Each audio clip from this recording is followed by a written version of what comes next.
আসসালামু আলাইকুম প্রিয় দর্শকবৃন্দ, সবাই কেমন আছেন? অনেকদিন পর আবার ফিরে আসলাম আপনাদের মাঝে। আমি আরাফাত। তো বেশি দেরি না করে ঘটনাটা মূল পর্যায়ে চলে যাচ্ছি। ঘটনাটা হচ্ছে একটা ভৌতিক ঘটনা, একটা আপুর ঘটনা। তো লেটস গেট স্টার্টেড।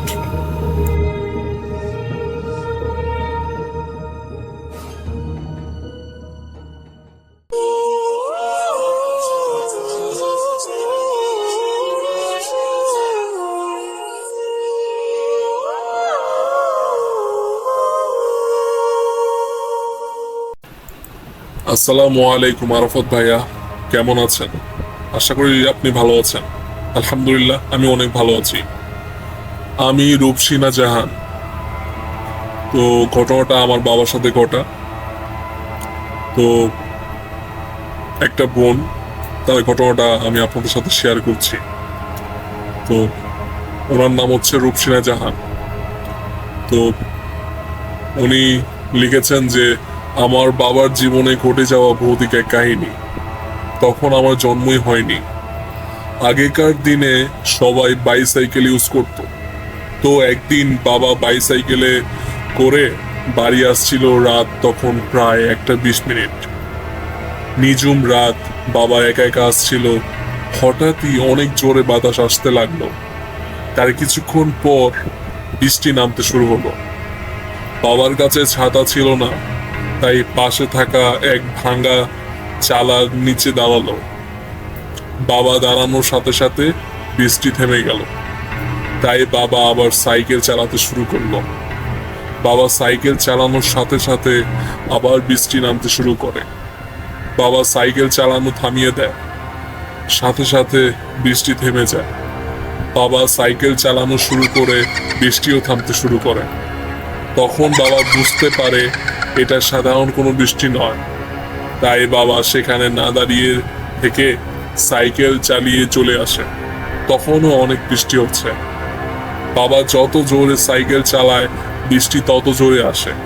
কিছু দূরে আসতেই এক বাঁশবাগান, সেখান থেকে কে যেন বাবাকে নাম ধরে ডাকছে। বাবা 2বার পিছন ফিরে দেখে কেউ নেই। আবার ডাক শোনে। যখন পেছন ফিরে তখন দেখতে পেল বাঁশের সাথে এক মৃত মানুষ ঝুলে আছে। পরনে সাদা কাফনের কাপড়, একদম মৃতদেহ, মরা লাশ। বাবা তাড়াতাড়ি সেখান থেকে চলে আসে। কিছু দূরে আসতেই আবার দেখেন রাস্তার উপর কি যেন পড়ে আছে। সাইকেল নিয়ে আসা যাচ্ছে না, তাই সেটাকে সরিয়ে যখন আসতে যাবে, ঠিক তখনই দেখেন বাবার 4 পাশ মৃতদেহ, মরা লাশ। রাস্তার মাঝখানে, সাইডে, পাশের গাছে, বাঁশবাগানে, সব জায়গায় মৃতদেহ ঝুলে আছে। চারপাশে মৃতদেহ দেখে বাবা হতভম্বিত হয়ে গেছে। ভয়ে কিছুক্ষণ সেখানেই দাঁড়িয়ে আছে বাবা।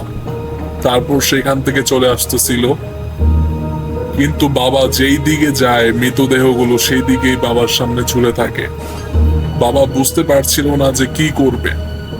ভয়ে বাবার শরীর থেকে ঘাম ঝরছিল।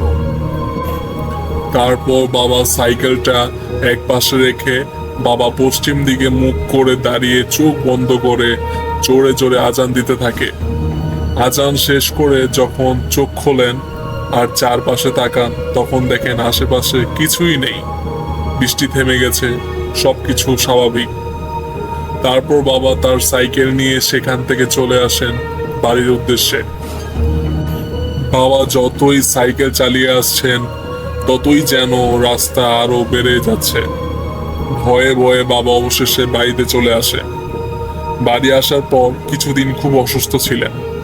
তারপর ডাক্তার দেখিয়ে ওষুধ খেয়ে ভালো হয়ে ওঠেন। আলহামদুলিল্লাহ, এখন বাবা অনেকটাই সুস্থ।